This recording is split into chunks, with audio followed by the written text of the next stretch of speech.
Compound data structure. Simple data structure में हमने बताया था कि जैसे आपका एरे है, लिस्ट है, ये जो है आपके सिंपल डेटा स्ट्रक्चर है।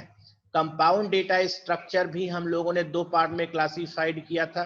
एक हमने कहा था कि जो लिनियरली स्टोर हो रहे हैं, लिनियर वे में जिसका एग्जीक्यूशन हो रहा है, लिनियर वे में जो स्टोर हो रहे हैं, और दूसरा हमने बात किया था जो डेटा नॉन लीनियर वे में स्टोर हो रहा था। ठीक है ना। तो जो लिनियरली स्टोर हो रहा था डेटा स्ट्रक्चर, उसके बारे में हम लोग डिस्कस करना चाहते हैं। थोड़ा हमने डिस्कस किया भी था। हमने बताया था कि जो डेटा स्ट्रक्चर है, जो लीनियर डेटा आपका है, उसमें हमने बताया था स्टैक की डेफिनेशन बताया था, क्यू की डेफिनेशन हमने आपको बताया था। स्टैक क्या होता है? स्टैक एक डेटा स्ट्रक्चर है जिसमें आइटम का इंसर्शन हमेशा कहां से होगा? टॉप से होगा, और आइटम का डिलीशन भी हमेशा कहां से होगा? टॉप से होगा। ठीक है ना। तो जिस इंडेक्स पर आपका आइटम इंसर्ट होगा उसको हम लोग टॉप बोलेंगे। ठीक है। जिस आइटम को हमको इंसर्ट करना है उसको हम लोग टॉप बोलेंगे। हमने कहा था कि ये जो स्टैक है, ये स्टैक ब्लैक से नहीं लिखेंगे क्योंकि जो ब्लैक है वो कलर हमको अच्छा नहीं लगता। ब्लैक का मतलब होता है गड़बड़ है कुछ। ठीक है ना। रॉयल कलर ब्लू हम लोग यूज करेंगे। स्टैक के बारे में हमने कहा था कि जैसे आपका एक डेटा स्ट्रक्चर है which is closed from one and, ये इस एंड से आपका क्लोज है तो कोई भी ऑपरेशन यहां से नहीं होगा। इनिशियली हमने कहा जब ये स्टैक अंडर फ्लो की कंडीशन में है, अंडर फ्लो है, इस समय टॉप की वैल्यू -1 है। ठीक है ना। Top is equal to -1। अगर टॉप की वैल्यू -1 है, इसका मतलब कि स्टैक हमारा जो है वो किस कंडीशन में है? Stack is completely empty. ठीक है ना। और अगर टॉप की वैल्यू n-1 है, अगर टॉप की वैल्यू n-1 है, ये जो स्टैक आपने बनाया है, इस स्टैक की आपने कैपेसिटी डिसाइड किया है, capacity of this is n। So how many items can be stored in this stack? Of course n item you can store in the stack, and starting index is 0, end index is equal to n-1। तो अगर top की value -1 है, इसका मतलब कि जो stack है, this stack is overflow. ठीक है ना। ये जो स्टैक है ये ओवरफ्लो हो चुका है, और अगर स्टैक ओवरफ्लो हो चुका है तो इसमें कोई भी आइटम इंसर्ट नहीं हो सकता। ठीक है ना। तो दो कंडीशन हमने चेक किया कि स्टैक एम्प्टी है या स्टैक ओवरफ्लो हो चुका है। तो दोनों एक्सट्रीम कंडीशन है। अगर एम्प्टी है तो आइटम इंसर्ट हो सकता है, but if it is top is equal to n-1, इसका मतलब कि जो स्टैक है, stack is completely full, and if it is full, no extra item, no more item you can insert in the stack. ठीक है ना। और अगर ये दोनों कंडीशन फेल है, इसका मतलब कि टॉप की वैल्यू कितनी है? Top can be anything between 0 to n-1। ठीक है ना। जो टॉप है इसकी वैल्यू 0 और n-1 के बीच में अगर कोई भी है तो यहाँ पर आइटम बिना किसी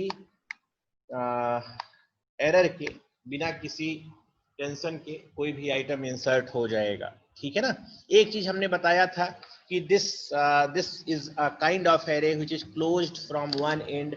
तो अगर मान लीजिए ए को आपको ऐड करना, कुछ आइटम को हम लोग ऐड करके देखते हैं, तो कुछ आइटम को हम लोग डिलीट कर देते हैं। सबसे पहले मान लीजिए कि हमको एक आइटम ए को ऐड करना है, ए को ऐड करना है, तो टॉप की वैल्यू कितनी है? -1। तो सबसे पहले हम लोग क्या करेंगे? अगर ए को ऐड करना है तो सबसे पहले टॉप की वैल्यू एक इंक्रीज करेंगे।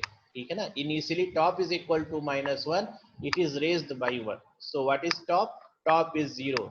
इसका मतलब कि इंडेक्स 0 पर, ठीक है ना, दिस इज 0th इंडेक्स, और इस 0th इंडेक्स पर आइटम ए इंसर्ट होगा। तो आइटम कहां पर इंसर्ट हो रहा है? You are inserting item A at the top of stack. ठीक है ना। This is my stack S, stack को हम लोग एस से रिप्रेजेंट कर रहे हैं, और आइटम कहां पर जा रहा है, item is inserted eight top of stack, ठीक है ना। तो पहला आइटम ए इंसर्ट हो गया। अब मान लीजिए बी को इंसर्ट करना है, बी को दूसरा आइटम बी को इंसर्ट करना है, तो what is mechanism for insertion of second item, सबसे पहले क्या होना चाहिए, what is mechanism, mechanism is first increase top bye 1, ठीक है ना। सबसे पहले टॉप की वैल्यू 1 बढ़ाना है, तो टॉप की वैल्यू कितनी हो गई, 1 हो गई, ठीक है ना। सबसे पहले हम लोग इंडेक्स को क्रिएट करेंगे, रूम को क्रिएट करेंगे, और जब रूम क्रिएट हो जाएगा तब आइटम के इंसर्शन की बात होगी। जब तक रूम नहीं होगा तब तक आइटम के इंसर्शन की बात नहीं होगी, ठीक है ना। तो अभी हमारा जो टॉप है, टॉप 0th इंडेक्स को रिफर कर रहा है, तो बी को अगर इंसर्ट करना है तो टॉप की वैल्यू सबसे पहले आपको बढ़ानी पड़ेगी। तो टॉप की वैल्यू कितनी हो गई, 1 हो गई, ठीक है ना। यहाँ पर टॉप की वैल्यू कितनी हो गई, टॉप इज इक्वल टू 1, यहाँ पर हमने आइटम इंसर्ट कर दिया बी, ठीक है ना। तीसरा आइटम हमको इंसर्ट करना है, तो further top is raised by 1, तो अब टॉप की वैल्यू कितनी हो गई, टॉप इज इक्वल टू 2, और जब दूसरा आइटम इंसर्ट हुआ, तीसरा आइटम सी इंसर्ट हुआ, मान लीजिए तीसरा आइटम सी को हम लोग इंसर्ट कर रहे हैं, सी को इंसर्ट कर रहे हैं, तो सबसे पहले हमने रूम क्रिएट किया, टॉप की वैल्यू 2 हो गई, तीसरा आइटम इंसर्ट हो गया। अब चौथा आइटम मान लीजिए कि डी को इंसर्ट करना है, डी को इंसर्ट करना है, तो सबसे पहले before insertion what is mechanism, first raise top bye 1, ठीक है ना। सबसे पहले आपको रूम को क्रिएट करना है, अभी रूम इसमें अवेलेबल नहीं है, तो टॉप की वैल्यू को हमने 1 बढ़ा दिया, तो टॉप की वैल्यू कितनी हो गई, top is equal to 3 and item is inserted at the top position, ठीक है ना। इस तरीके से स्टैक में आप देख पा रहे हैं आइटम इस तरीके से इंसर्ट होगा और टॉप की वैल्यू एक एक घटी जा रही है, तो this is mechanism for insertion of item in the stack, ठीक है ना, समझ में आ रहा है। तो अभी हम लोग अगर स्टैक के कंटेंट को डिस्प्ले करें, अगर कंटेंट को हम लोग डिस्प्ले करें, तो हमारा जो कंटेंट है स्टैक, इसमें क्या क्या चीजें हैं, सबसे पहले ए है, उसके बाद बी है, उसके बाद सी है, उसके बाद डी है, ठीक है ना, इसके बाद डी है। तो इंसर्शन आपको होपफुली समझ में आ गया होगा कि सबसे पहले हमको क्या करना है, first of all mechanism is increased, mechanism is in mechanism is increase top bye 1, ठीक है ना। सबसे पहले हम लोग क्या करना है, टॉप की वैल्यू को 1 बढ़ाना है, और जब टॉप की वैल्यू बढ़ जाएगी तो बढ़े हुए लोकेशन पर आइटम इंसर्ट होगा। तो इस तरीके से इंसर्शन की बात होगी। अब हम लोग डिलीशन की बात करते हैं, डिलीशन की बात करते हैं, what is mechanism to delete item, ठीक है ना। सबसे पहले डिलीशन, इंसर्शन की बात हो गई, अब हम लोग बात करेंगे डिलीशन की बात करेंगे। तो डिलीशन में आप देख पा रहे हैं कि this and is close, so item can not be deleted from this and, ठीक है ना। इस एंड से आइटम डिलीट नहीं हो सकता, ये जो एंड है ये क्लोज्ड है। तो अगर आपको ए को डिलीट करना है तो सबसे पहले डी को डिलीट करेंगे, फिर सी को डिलीट करेंगे, फिर बी को डिलीट करेंगे, फिर ए को डिलीट करेंगे। तो this stack is also known as last in first out kind of data structure, ठीक है ना, लास्ट इन फर्स्ट आउट। जो आइटम सबसे लास्ट में इंसर्ट हो रहा है, देखिए डी सबसे पहले लास्ट में इंसर्ट हुआ, तो सबसे पहले आइटम कौन सा डिलीट होगा, डी डिलीट होगा। तो this is called last in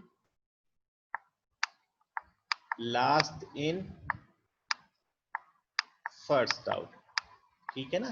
जो आइटम सबसे लास्ट में इंसर्ट हो रहा है वो आइटम सबसे पहले डिलीट होगा, तो this is also called LIFO data structure. तो इस तरह की also called LIFO data structure. अब हम लोग डिलीशन की बात कर रहे हैं, तो सबसे पहले एल्गोरिथम देखिए, सबसे पहले कौन सा आइटम डिलीट होगा, डी डिलीट होगा, इसमें कोई कंफ्यूजन नहीं है, क्योंकि ए के पास तो निकलने के लिए ऑप्शन ही नहीं है। तो सबसे जो पहले आइटम डिलीट होगा वो डी डिलीट होगा। तो डिलीट करने के पहले सबसे पहले हम लोग क्या करेंगे, टॉप की वैल्यू, जो टॉप है, ठीक है ना, इस स्टैक के टॉप पर जो पोजीशन पर जो आइटम है, दिस इज माय आइटम, ठीक है ना। जो इस टॉप पोजीशन पर है यही हमारा आइटम है, जिस आइटम को हमको डिलीट करना है। और जब हम लोग इस ऑपरेशन को कर लेंगे, जो टॉप है उसको हमने इस आइटम में डाल दिया, अब टॉप की वैल्यू को एक सब्ट्रैक्ट कर देंगे, top is equal to top minus 1, ठीक है। टॉप की वैल्यू को हमने एक घटा दिया, और हमने बताया हुआ है कि insertion of item in stack is called push operation and deletion of item from the stack is called pop operation, ठीक है ना। पुश ऑपरेशन एक हो गया और दूसरा हो गया पॉप ऑपरेशन। पॉप का मतलब removal of item from the top, ठीक है ना। तो इसको हम लोग डिलीशन नहीं बोल रहे हैं, इसको हम लोग बोल रहे हैं पॉप बोल रहे हैं। तो स्टैक पर जो दो फंक्शन हम लोग इम्प्लीमेंटेशन की बात कर रहे हैं, insertion of item and deletion of item, we are referring with a specific name. Insertion of item in stack is known as push operation and deletion of item from the stack is known as pop operation, ठीक है ना। तो दोनों को हमने नाम दे दिया। अब देखिए, तो सबसे पहले टॉप की वैल्यू 3 है, तो सबसे पहले कौन सा आइटम डिलीट होगा, जो टॉप पर होगा, तो डी सबसे पहले डिलीट हो गया। और उसके बाद आपने कहा है कि टॉप की वैल्यू कितनी हो जानी चाहिए, एक घट जानी चाहिए, तो टॉप की वैल्यू 2 हो गई, पहला आइटम डिलीट, ठीक है ना। अब दूसरा आइटम आपका सी बाहर निकला और टॉप की वैल्यू फिर से एक घट गई, टॉप की वैल्यू कितनी हो गई, 1 हो गई। अब कौन सा आइटम निकलेगा, अब आपका आइटम निकलेगा बी, और बी के बाद टॉप की वैल्यू एक फिर से घटी तो कितना हो गया, 0 हो गया। अब बी को आपने निकाल लिया, टॉप की वैल्यू 0 है, फिर से एक सब्ट्रैक्ट किया तो टॉप की वैल्यू कितनी हो गई, टॉप इज इक्वल टू -1, ठीक है ना। And when top is equal to -1, it simply means that all items are extracted or popped from the stack. So this is mechanism how we can insert item in the stack, ठीक है ना। तो ये आपको hopefully समझ में आ गया है। तो हमने स्टैक में 4 आइटम को हमने इंसर्ट किया हुआ है ए बी सी डी, और 4 आइटम को हमने डिलीट किया हुआ है। डिलीशन का मैकेनिज्म हमने सीखा, एक एक आइटम को बाहर निकलने के बाद टॉप की वैल्यू एक एक सब्ट्रैक्ट होगी। तो this is elementary operation, this is elementary data structure. First data structure, it is linear in nature. Why it is linear in nature, क्योंकि हम लोग देख रहे हैं कि सारे टर्म्स मेमोरी में कंटिन्यूअसली स्टोर हो रहे हैं, ठीक है ना। In the stack all items are stored continuously in the memory, and if it is continuously stored in the memory it is called linear data structure। और अगर मेमोरी में linearly नहीं stored है, अगर रैंडम वे में स्टोर है, तो वो नॉन लीनियर डेटा स्ट्रक्चर हो जाएगा। तो स्टैक का इंप्लीमेंटेशन दोनों तरीके से पॉसिबल है। अगर हम लोग एरे की तरह इंप्लीमेंट कर रहे हैं, लिस्ट की तरह इंप्लीमेंट कर रहे हैं, then it is linear data structure. And अगर आपने नॉन लीनियर रैंडमली मेमोरी के अलग अलग लोकेशन पर स्टोर किया हुआ है, तो स्टैक का इंप्लीमेंटेशन उसको हम लोग नॉन लीनियर भी इंप्लीमेंट कर सकते हैं, ठीक है ना। तो पहला जो एलिमेंट्री डेटा स्ट्रक्चर वो आपको समझ में आ गया। अब हम लोग सेकंड डेटा स्ट्रक्चर्स की बात करेंगे। सेकंड डेटा स्ट्रक्चर हमने पिछले क्लास में बताया था कि आपका जो है नाम हमने बताया था क्यू, ठीक है ना। नाम हमने आपको बताया था कि जो दूसरा डेटा स्ट्रक्चर जो आपका लीनियर डेटा स्ट्रक्चर है, दैट इज कॉल्ड क्यू। तो आज हम लोग बात करेंगे कि what is feature of a queue and how item is inserted in the queue and how we can delete item from the queue, ठीक है ना। तो सबसे पहले हम लोग क्यू को डिफाइन करेंगे कि इसमें क्या फीचर्स होना चाहिए। तो मान लीजिए कि आपको एक बुकिंग विंडो से, रेलवे के बुकिंग विंडो से आपको एक टिकट लेना है, ठीक है ना। तो आपने देखा होगा कि इस तरीके से एक रेलिंग लगी हुई है और इसमें आइटम आदमी आता है, तो इस एंड से इंसर्ट होता जाता है। तो जिस एंड से आइटम, यहाँ पर हम लोग पहले हेडिंग डाल दे रहे हैं, नहीं तो ऑब्जेक्टिव जो है बाद में जो देखेगा समझ में नहीं आएगा, ठीक है ना। सबसे पहले देखिए कि जो आइटम हम लोग बोल रहे हैं, आइटम अभी हम लोग नाम कह रहे हैं कि एक बुकिंग विंडो है, यहाँ से टिकट रेलवे का डिस्ट्रीब्यूट हो रहा है और आपको लिखा गया है प्लीज कम इन क्यू। सो यहाँ से कोई आदमी इंसर्ट नहीं होगा। आदमी का इंसर्शन कहाँ से होगा? From this end. तो जिस एंड से आइटम का इंसर्शन होगा, insertion of item always take place from the rear end. ठीक है ना? जो आइटम इंसर्ट होगा वो कहाँ से इंसर्ट होगा? रेयरर एंड से इंसर्ट होगा। ठीक है ना? यहाँ से आदमी इंसर्ट हो रहा है तो this and is called rarer and, and man is after picking his ticket he is coming out of this Q from this and. ठीक है ना? टिकट लेकर के फिर ये इधर से निकलने की कोशिश नहीं कर रहा है, ये जो स्पेस है यहाँ से निकलने की कोशिश कर रहा है, तो इस एंड से डिलीशन होगा, तो this is called front end. ठीक है ना? तो आइटम का डिलीशन किधर से होगा? फ्रंट एंड से होगा, and item can be always inserted from the rear end. ठीक है ना? इस तरीके से जो पहले आदमी यहाँ पर इंसर्ट कर रहा है उसको सबसे पहले टिकट मिल रहा है। तो आप देख रहे हैं कि फर्स्ट इन, जो पहला आया उसको पहले टिकट लेकर के बाहर निकल रहा है क्यू से। तो this kind of data structure is called FIFO data structure, and FIFO stands for first in first out. ठीक है ना? जो FIFO डेटा स्ट्रक्चर है it is also called first in first out. पहले जो आपने स्टैक पढ़ा था, स्टैक डेटा स्ट्रक्चर आपने पढ़ा था, वो था आपका LIFO, और क्यू जो है वो है FIFO, first in first out. तो इंसर्शन कहां से होगा? रेयरर एंड से होगा, and deletion always takes place from the front end. दो चीजें आपको समझ में आ गई। ठीक है ना? समझ में आ रहा है?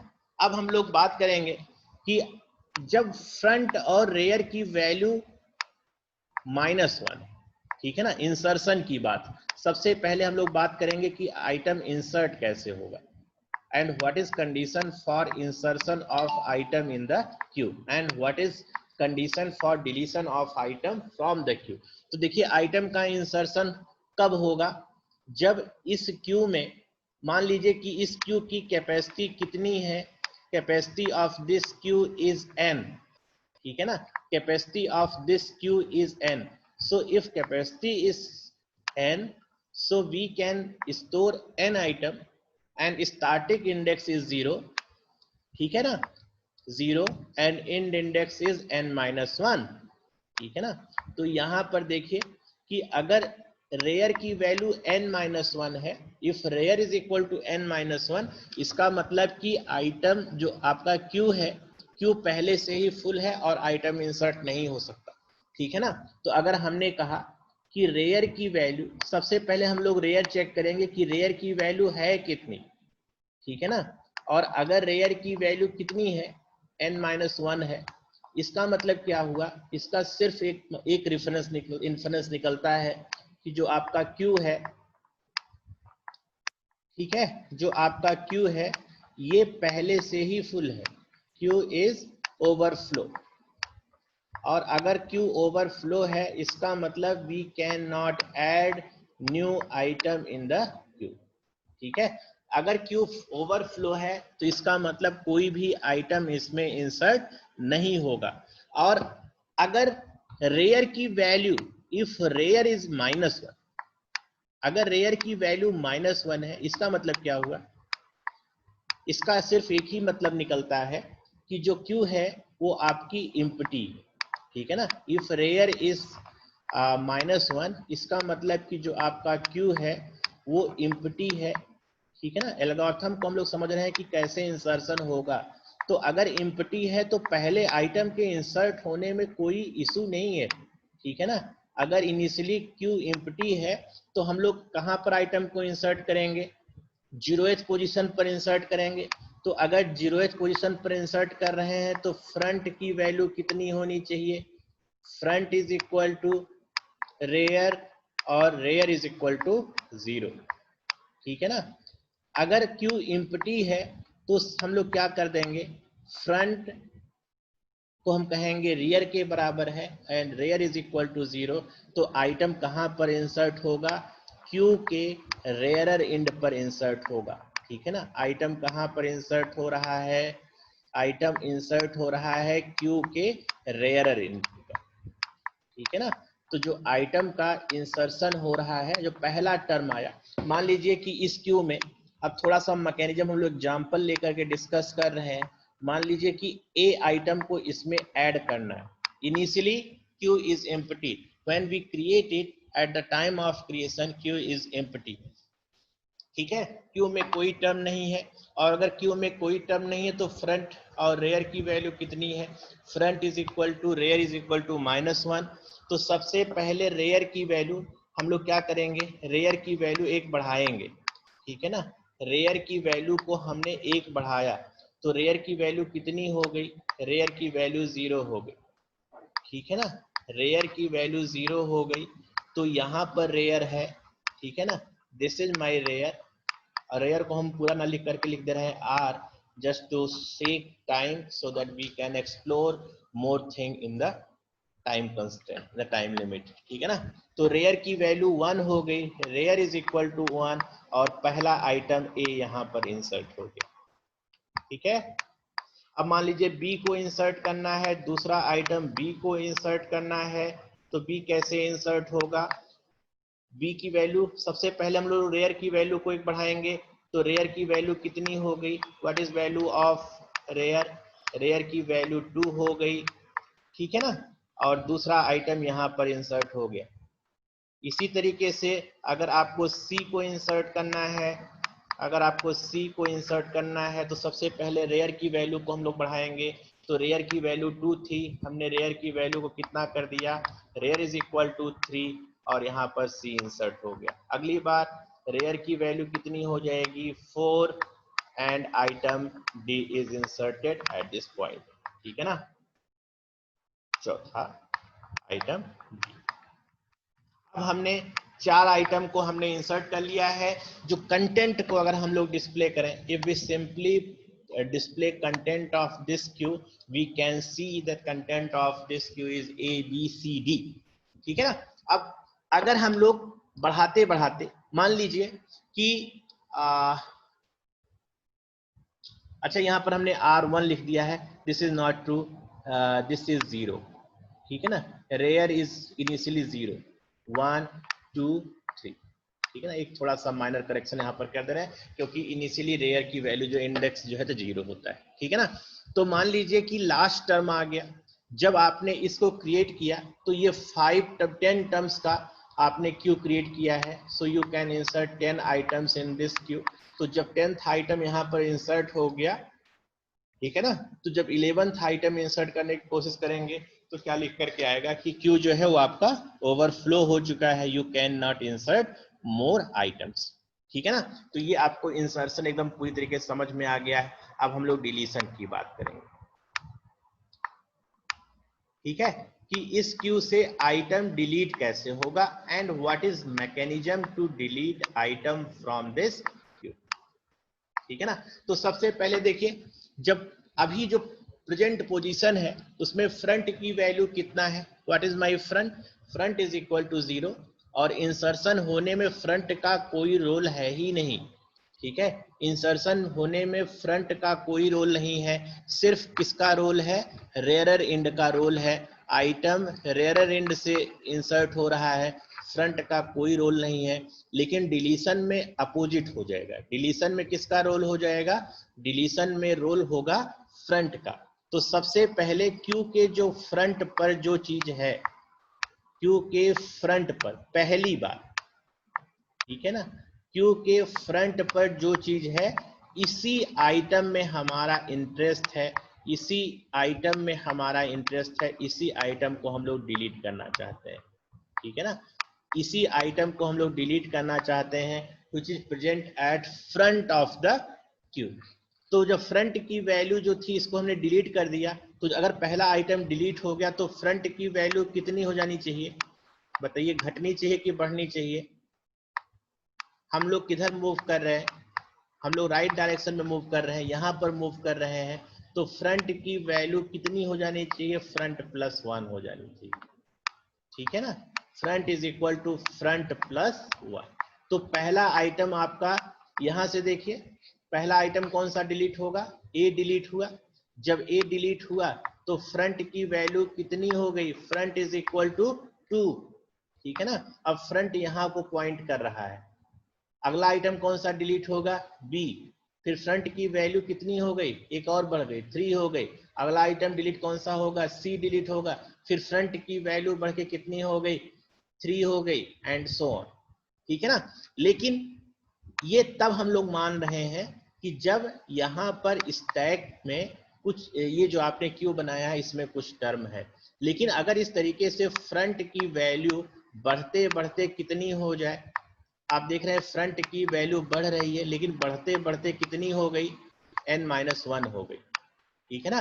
अगर फ्रंट की वैल्यू n-1 हो गई, इसका मतलब क्या हुआ, इसका मतलब ये हुआ कि जो हमारा आइटम था सारे आइटम डिलीट हो चुके हैं, और अगर सारे आइटम डिलीट हो चुके हैं इसका मतलब कि इस क्यू में अब कैसी कंडीशन है, अंडरफ्लो की कंडीशन है, ठीक है ना, अंडरफ्लो की कंडीशन है। और अगर अंडरफ्लो की कंडीशन है तो this simply refers that we can not delete more items in this queue, ठीक है ना। तो ये हमारा डिलीशन का मैकेनिज्म होगा। तो सबसे पहले कौन सा आइटम डिलीट होगा इस क्यू से, सबसे पहले आपका ए डिलीट होगा, और जब ए डिलीट होगा तो रेयर की वैल्यू कितनी रहेगी, रेयर से हमारा कोई लेना ही देना नहीं है, फ्रंट की वैल्यू 0 थी, फ्रंट की वैल्यू 1 हो गई, ठीक है ना, फ्रंट इज इक्वल टू 1। अब अगला आइटम बी डिलीट हुआ, फ्रंट की वैल्यू कितनी हो गई, 2 हो गई। अगला आइटम सी डिलीट होगा, फ्रंट की वैल्यू कितनी हो गई, 3 हो गई, ठीक है ना, फ्रंट की वैल्यू 3 हो गई। अगला आइटम कौन सा डिलीट होगा, डी डिलीट होगा, and what is front, front is equal to 4,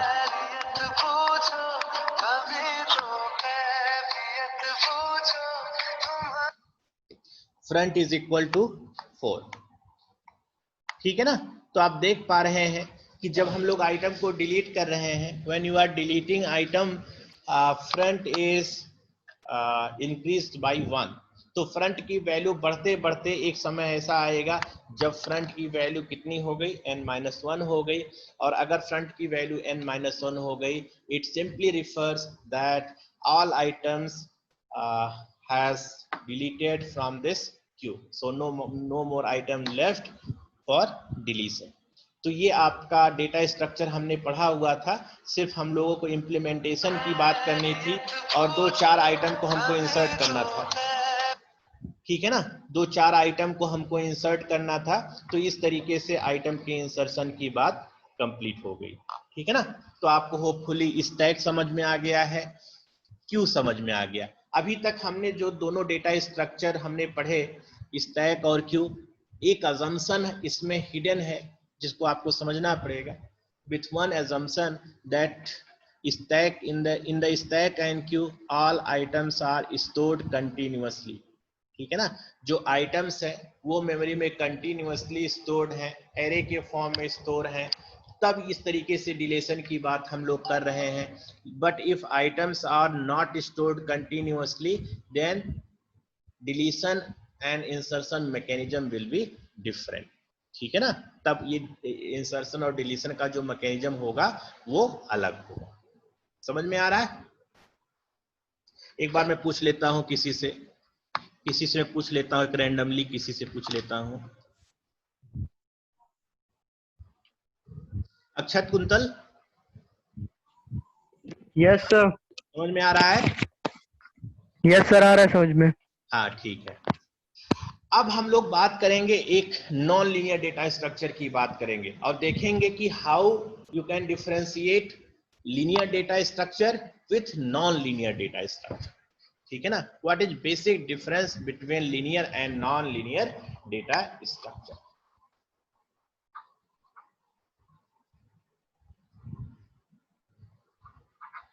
अच्छा, इसको जो हम लोग ये लिख रहे हैं इसको हम लोग प्रोग्राम के फॉर्म में भी लिखना है, ठीक है ना।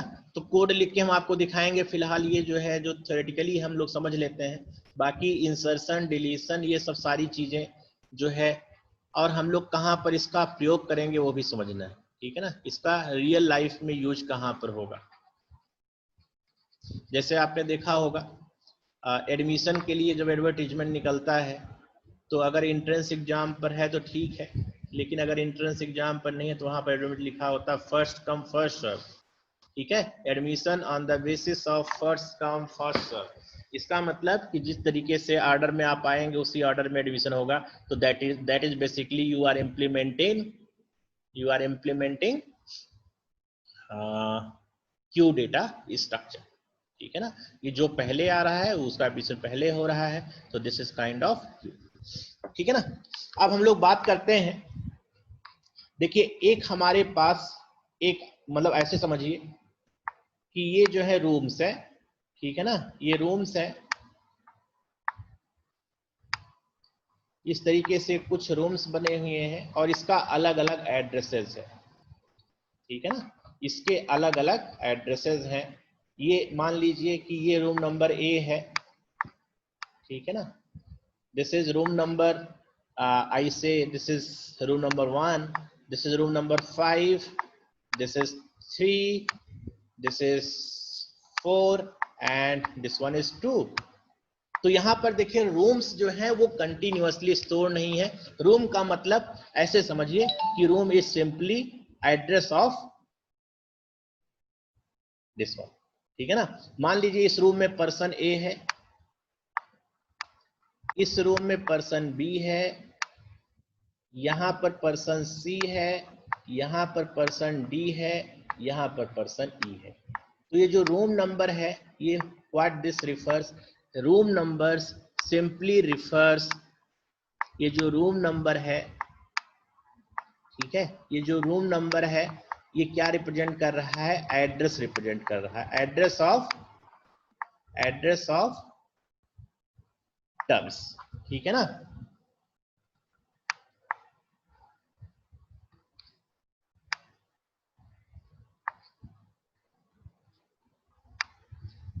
इसका हम लोग नाम चेंज कर दे रहे हैं, इसका नाम हम लोग लिख दे रहे हैं link list, this is not Q, this is link list, ठीक है ना। तो जो रूम नंबर है दिस इज बेसिकली एड्रेसेस, ठीक है ना, और ए बी सी डी क्या है, अलग अलग पर्सन है। तो यहां पर देखिए जो एड्रेसेज हैं ये कंटिन्यूअसली नहीं स्टोर्ड है, इसका मतलब कि जो टर्म्स हैं टर्म्स मेमोरी में कंटिन्यूअसली स्टोर्ड नहीं है। तो अगर कोई पहले आता है तो रूम नंबर 1 में आ रहा है, फिर रूम नंबर 5 में आ रहा है, फिर रूम नंबर 3 में आ रहा है, फिर 4 में आ रहा है, फिर 2 में आ रहा है, ठीक है ना।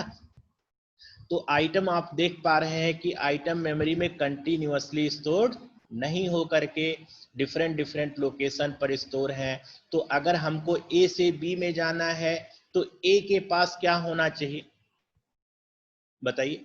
अगर ए क्या स्टोर करता हो कि बी का किस रूम में है इसका एड्रेस स्टोर कर ले, ठीक है ना। इसी तरीके से बी क्या स्टोर कर ले कि अगला टर्म कहां पर है उसका एड्रेस स्टोर कर ले, ठीक है ना।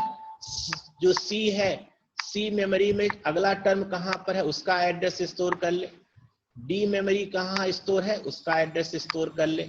और अगर यहां पर कुछ नहीं स्टोर है इसका मतलब कि आगे टर्म प्रेजेंट नहीं है, ठीक है ना। If this is null simply means no item is present after this